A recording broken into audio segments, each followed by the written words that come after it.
Hello, everyone, and welcome to another episode of Integrity Matters by Turnitin. My name is Chooks, and with me in the house today is Dave Tomar, author and managing editor, Influence Networks. Hello, Dave. Hi, Chooks. Thanks for having me. Likewise. So today we're going to be discussing confronting academic dishonesty in learning environments. Before we begin, I just want to get a sense of who you are, where you've been, and what your background is. Can you tell us a little bit about your academic and professional background and what excites you about the work you do at Influence Network? The short version is that right out of college, I began work full time helping students cheat for a living. I was an aspiring writer and a Rutgers University graduate in the state of New Jersey here in the United States. And I struggled to find paying work, but quickly found that students at the college and grad school level were very, very happy to pay me for my services. So, out of necessity, that is what I began doing, and I never suspected that I would spend a decade in that line of work. But I learned a lot, both in terms of developing my writing skills and exploring every discipline under the sun, but also about how the educational system works and many of the things that are wrong with it. I get a unique inside view. So when I left that line of work, I became, in essence, a whistleblower. I began to tell my story with some self-incriminating candor, and I have been fortunate to spend the last decade plus really sharing everything I know.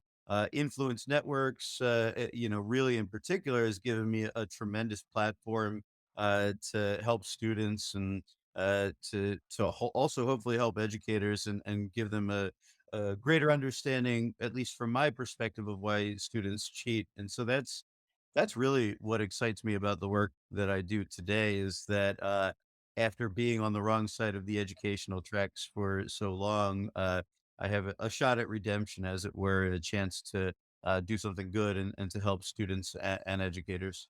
Mhm. Sounds like a case of Catch Me If You Can. That was that Leonardo DiCaprio who was able to help the FBI actually work out why the motivations behind and the tactics in this context cheated. You absolutely nailed that because that film was front and center in my head as I was working through my book. I don't imagine myself Leonardo DiCaprio, but beyond that, there were parallels, and I did consider them. On that front, my first question would be around just understanding the motivations for cheating, and just to get a sense from you, from your experience, professional experience, preferably. What do you think is the motivation for cheating, and why do we see a rise in cheating cases? It's easy to point to an entire spectrum of reasons, and it's easy to say that there are lazy and privileged students, who would rather not do the work. But I really tend to focus on and think from my experience that the greatest source of cheating is academic desperation. That that there is a desperation that students feel that in most cases comes from academic deficiency. That these are students who are in over their heads by the time they've arrived at higher education, and rather than drown, many of them resort to cheating. And especially in light of COVID and the learning loss that students have experienced, the deep motivational effects that it has had, that kind of academic desperation is, I think, more acute and more magnified now than it has ever been. What I'm hearing there is the academic desperation could potentially be one of the motivations why students are cheating, and it's probably been worse with the COVID and being in the pandemic setting. Is that your understanding of the problem at this stage? Yeah, I mean, that's the way I see it. And I from the experience that I had working with students day in, day out for 10 years and having firsthand encounters with cheating students and knowing their mindset and simply reading their emails, you get this insight into students that literally don't have the academic wherewithal to succeed. Students who will send me emails that are riddled with grammar errors, that riddled with punctuation mistakes, and they're seeking help on a 60-page thesis statement. So you see how difficult it is for them to write an email, and you ask yourself, how would this student ever write this thesis statement? What would you say is the reason, or how do students actually get away with cheating, and how can we begin to understand this problem? Well, I can't necessarily speak to how things are in larger universities in Australia or New Zealand, but I know here uh there are very, very large and impersonal higher education experiences that make it very, very easy to be an anonymous face in the crowd. And whether that's because you're in a 400 person lecture or because there is a grader who is reviewing your work instead of a professor with whom you've actually interacted, or increasingly because you're in an online class and you feel that anonymity is only magnified. It's easy to get away with it because it's easy to be a face in the crowd. At Rutgers University, I experienced this firsthand because so many of my lectures took place in such large halls. I scarcely interacted with any of my professors, and I know it to be the same for the people who became my customers there. That's quite interesting. The other side of the spectrum is there are academics who definitely want to understand what this problem is, but they would also want to know, and I'm just leaning in from the perspective that your written work is focused on mostly higher education. Would you say that academic dishonesty cases can be seen across different sectors, or would you just say it's mostly in higher education? Well, it certainly exists across other sectors, but the stakes are so much higher when you get to college and grad school because of the expense and because of what is implied by earning a degree. So there is a more transactional nature to higher education that absolutely makes it more tempting and, in the minds of some students, perhaps more pragmatic. To put it bluntly, if you're paying $200,000 for a degree and failing a class might risk that investment, spending a couple $1,000s on help with your papers and essays uh, might be seen as a rational expense. At least if the alternative is failing. But I would say that in other educational sectors, there is a certain continuity. What I see in higher education are students that arrive there without the skills that they need. So that is a deficiency that starts in public education. That's a deficiency that starts in a context where students, again, this is in America, where students are spending so much time on standardized testing that perhaps they're not learning how to write. We know what the problem is. We know what the motivations are. We know, from what I'm hearing, it's probably more, I would say, tantalizing that when you're in university or in any higher education, the risk is higher. So that increases the motivation to cheat. For academics who are currently watching or trying to learn from your experience, what would you say are some of the challenges that they would face or they're currently facing in terms of investigating and detecting academic dishonesty? Detection, especially from the perspective of being a human being as opposed to a machine learning instrument attempting to do it, uh, you know, it's certainly not an exact science, and there's certainly no silver bullet for it. But step one, and this is a challenge for educators logistically, is to know your students. Now, if you're a lecturer in a 200-person hall, I'm not totally sure how you do that. But it strikes me that it's a lot easier to cheat by using somebody else's voice if the educator never really knows your voice. And that means whether they know your voice personally and in conversation and in class discussion through office hours, or through in-class writing. These are all ways that you might get to know the voice of a student. And because there is no silver bullet, it's all about triangulating evidence. So if you know the voice of the student and you receive a sample that is not consistent with that, then that's step one in raising a red flag. In the conversation of detection as opposed to prevention, which is I know when we talk about academic deficiencies, that's where I'm pointing. But in terms of detection, it starts with knowing who your students are and what their voices are. I just had an idea. Maybe part of the solution would be maybe smaller classes, maybe more providing opportunities for teaching assistants to work closely with groups of 5 to 10. That could also help. But I know there's also the controversy about how much work are we going to be giving to the TAs and how do we manage TAs and all of that stuff. But yeah, it's a big conundrum. Well, don't get me started on paying TAs better so that they have the time and resources to do that work. I think, that might be a tangent, but I think that's probably something most of us on this side can agree on. Yeah. Let's discuss the ins and outs of ghostwriting and what educators could look out for when reviewing reading work for students. You've been there. Very brave of you to admit that you helped students cheat, but this is also an opportunity for people to learn or educators to learn what they should look out for.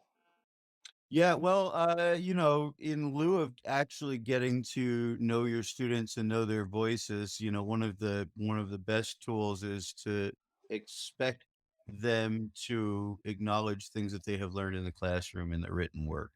There are a lot of things that you can teach a ghostwriter or train a ghostwriter to do. It's very, very easy to provide source material and things like that. But at the end of the day, requiring a student to actually reference in class discussion, that's a bit harder to fake. At that point, the customer will ultimately have to relate so much information to the writer that that burden might already be on them to just write the work. So again, no silver bullets, but it's easy to give students generic writing work and frankly commonplace. And I can tell you because of the cookie cutter essays, not just that I wrote because I was a ghostwriter getting paid for the page, but because the cookie cutter assignments were coming from educators, and I'd see the same sort of basic prefab assignments and assemble them as I went along.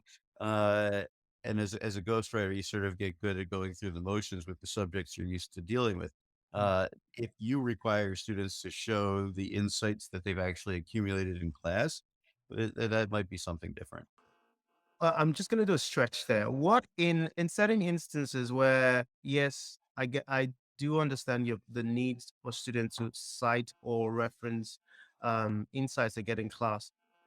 In the instance of educators who rely heavily on slide decks or presentations, isn't there a possibility that a student can share the same slide deck um, with a ghostwriter just to mimic or Yep. the box that they are able to share insights that are shared in class? 100%.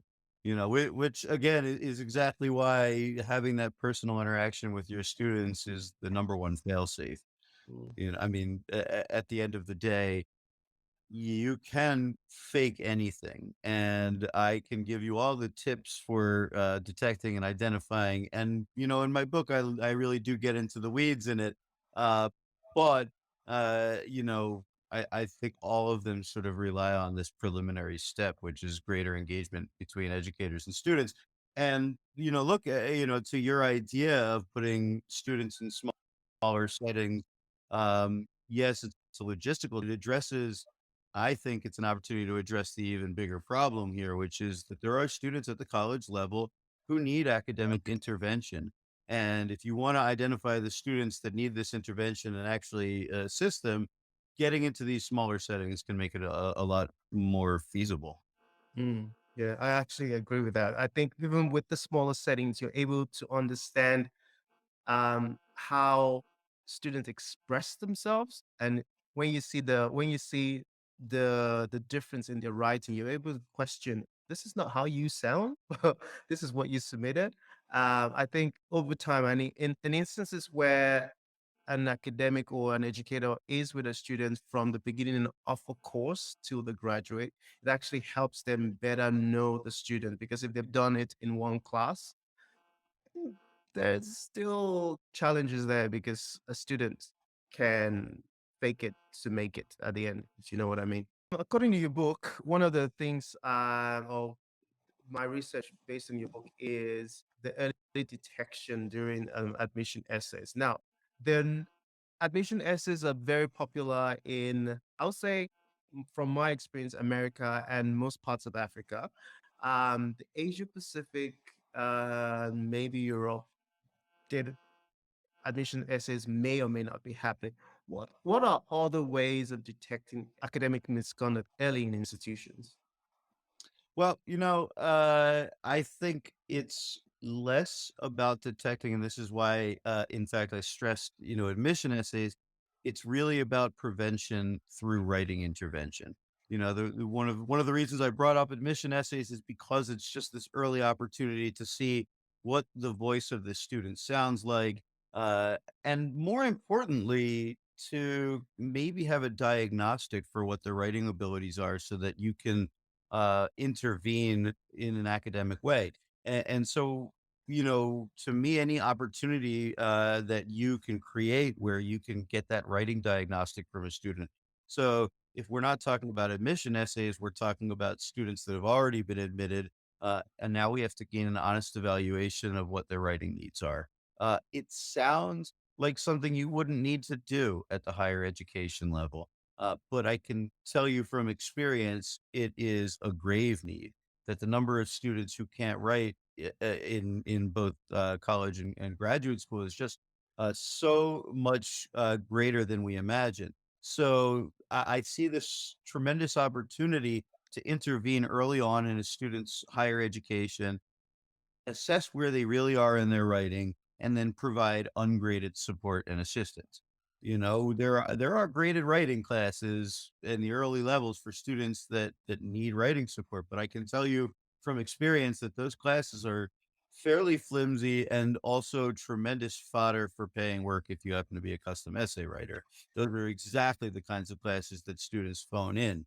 But if the stake is not grading, if the stake is learning to write, so you have a valuable learning skill, an academic skill that you will need through the rest of your education, I see that as a different scenario. So in other countries, and here even in the US, where we do use admission essays pretty constantly, I still think there's this other level of writing intervention that needs to occur. And so again, not about detection, but about prevention. Mentioned. Okay, that I think that's a very fair point there. I just also want to do a little bit of a stretch on that question. We've heavily involved, or the majority of work that's been done in the academic integrity or dishonesty space is usually around written work. What happens in cases where it's a mathematic or scientific calculation? How are those things? Do you have any experience on how detection works early on? No, I can't speak to detection on that front. I know that it was the kind of work I aggressively avoided. I also know that many of the other independent contractors who worked in my writing pool were all too happy to take that kind of work, computer science and that sort of thing.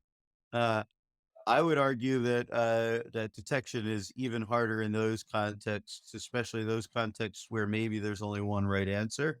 Um, you know, I would be willing to offer as much advice on detecting math dishonesty as I would be willing to offer on doing math well. So. Yeah. Yeah. I did remember back in engineering school, my lecturer back in Nigeria was very, his strategy was always show you're working.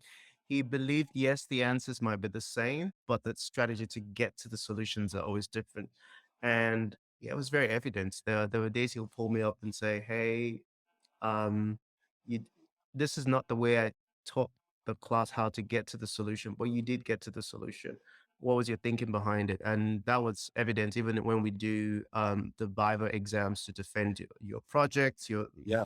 this and all of that stuff.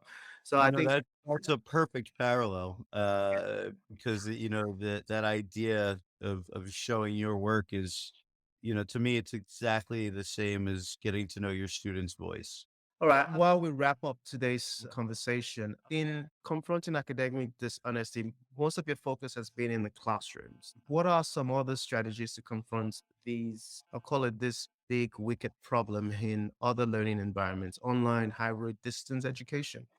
Well, online education is, to me, this is the most unique challenge that we face right now. The biggest issue I see with this sudden surge we've had in online education is that there is pretty limited training and pretty flawed curricula and a lot of academic detachment, and it's because so many schools and so many districts were essentially thrust into online education without the proper preparation. You know, that makes it really easy to get away with cheating. It's hard enough to detect it in the classroom. If you don't have the proper training as an educator to work in an online context, the idea of detecting cheating becomes, to be honest, becomes almost laughable. So, training, better training for teachers as online educators is step one. There's a difference between online and in-person education, and so many educators and students have been thrust into this online scenario without necessarily being made to reconcile those differences.